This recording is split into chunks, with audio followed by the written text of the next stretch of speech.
So আবার চলে আসলাম একটা নতুন একটা ইনস্টলেশন নিয়ে। আজকে গেছিলাম আরামঘাটা। এই যে দেখতে পাচ্ছেন ঠিক এই বরাবর ইনডোরটা বসানো হবে। আর এই যে দেখতে পাচ্ছেন মেশিন। আমি আবারও আপনাদের ভালোভাবে দেখালাম না, জানেনই যে কী কোম্পানি কাজ করি।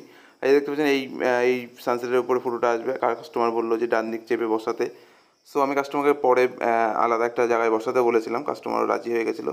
ওটা সব থেকে ভালো প্লেস ছিল। আর এই দেখতে পাচ্ছেন কি কোম্পানি, আর 3 স্টারের মডেল, 3 স্টারের একটা এসি। সো এই যে দেখতে পাচ্ছেন আমি এবার ভিতরে চলে এসেছি। ভিতরে আসার পর আমি মেজারমেন্ট নিয়ে ফুটো ফাটাগুলো করে নিচ্ছি। করে নেওয়ার পর আপনাদের দেখাচ্ছি যে কোথায় বসিয়েছি। এই দেখতে পাচ্ছেন ফুটো ফাটা করা হয়ে গেছে, মেজারমেন্ট নেওয়া হয়ে গেছে। ইনডোরটাকে বসিয়ে দেওয়ার আগে আপনাদের দেখিয়ে দিচ্ছি। এই দেখতে পাচ্ছেন আমি এই জায়গাটা কাস্টমারের একটা ডিজাইনের জন্য দেওয়া আছে, বাট এই জায়গাটা ওনাদের কোনো ইউজ নেই। আমি যার জন্য বললাম যে ওখানে আপনি এসিটা বসান। এসিটাও টেকনিশিয়ান পরে কাজ করতেও সুবিধা হবে, প্লাস মেনটেন্সটা আপনাদের সুবিধা হবে। এই দেখতে পাচ্ছেন আমি ভেতরে চলে এসে ইনডোরটাকে ঝুলিয়ে দিলাম। ঝুলিয়ে দিয়ে দেখে নিলাম লকে ঠিকভাবে বসেছে কিনা। এবার চলুন বাইরে আপনাদের দেখিয়ে দিচ্ছি। এই দেখতে পাচ্ছেন উপরে একদম ফার্স্ট ক্লাসভাবে কাজ করার জন্য সুন্দর একটা বসে বসে জায়গা রয়েছে।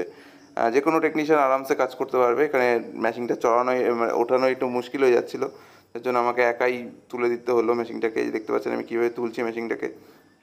খুবই সাবধানের সহিত মেশিনটাকে তুললাম, কারণ যেহেতু এই মইটা যথেষ্ট হালকা ছিল অথবা যে পলকা ছিল, যার জন্য মুশকিল হয়ে যাচ্ছিলো। এই দেখতে পাচ্ছেন আমি ভালোভাবে সুন্দরভাবে মেশিনটাকে তুলে দিলাম। তুলে দেওয়ার পরে এবার বসিয়ে আপনাদের দেখাচ্ছি। এই যে দেখতে পাচ্ছেন মেশিনটাকে আমি ফার্স্ট ক্লাসভাবে বসিয়ে দিয়েছি। বসিয়ে দেওয়ার পরে আপনাদের দেখাচ্ছি ভ্যাকুমে বসানোর পরে পাইপিংটা আমার কমপ্লিট হয়ে গেছে। পাইপিংটাও আপনাদের দেখাবো, একটু পরে দেখাচ্ছি।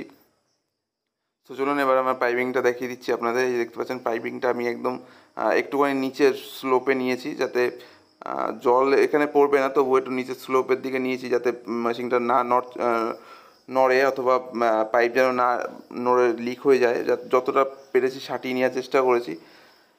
সো এই দেখতে পাচ্ছেন আমার ইনস্টলেশন পুরো কমপ্লিট হয়ে গেছে। আমি গ্যাস ছেড়ে দিয়েছি। এবার চলুন আমি ভেতরে যে আপনাদের দেখিয়ে দিচ্ছি। দেখতে পাচ্ছেন পাইপের আউট যে জলের লাইনটা, সেটা আপনাদের দেখিয়ে দিলাম। এই যে দেখতে পাচ্ছেন ভেতরে চলে এসেছি। ভেতরে আসার পর মেশিনটাকে চালিয়ে দিয়েছি। চালিয়ে দেওয়ার পরে দেখুন মেশিনটা একদম ফার্স্ট ক্লাস ঠান্ডা হাওয়া দিচ্ছে। মেশিনে কোনো রকম কোনো প্রবলেম নেই।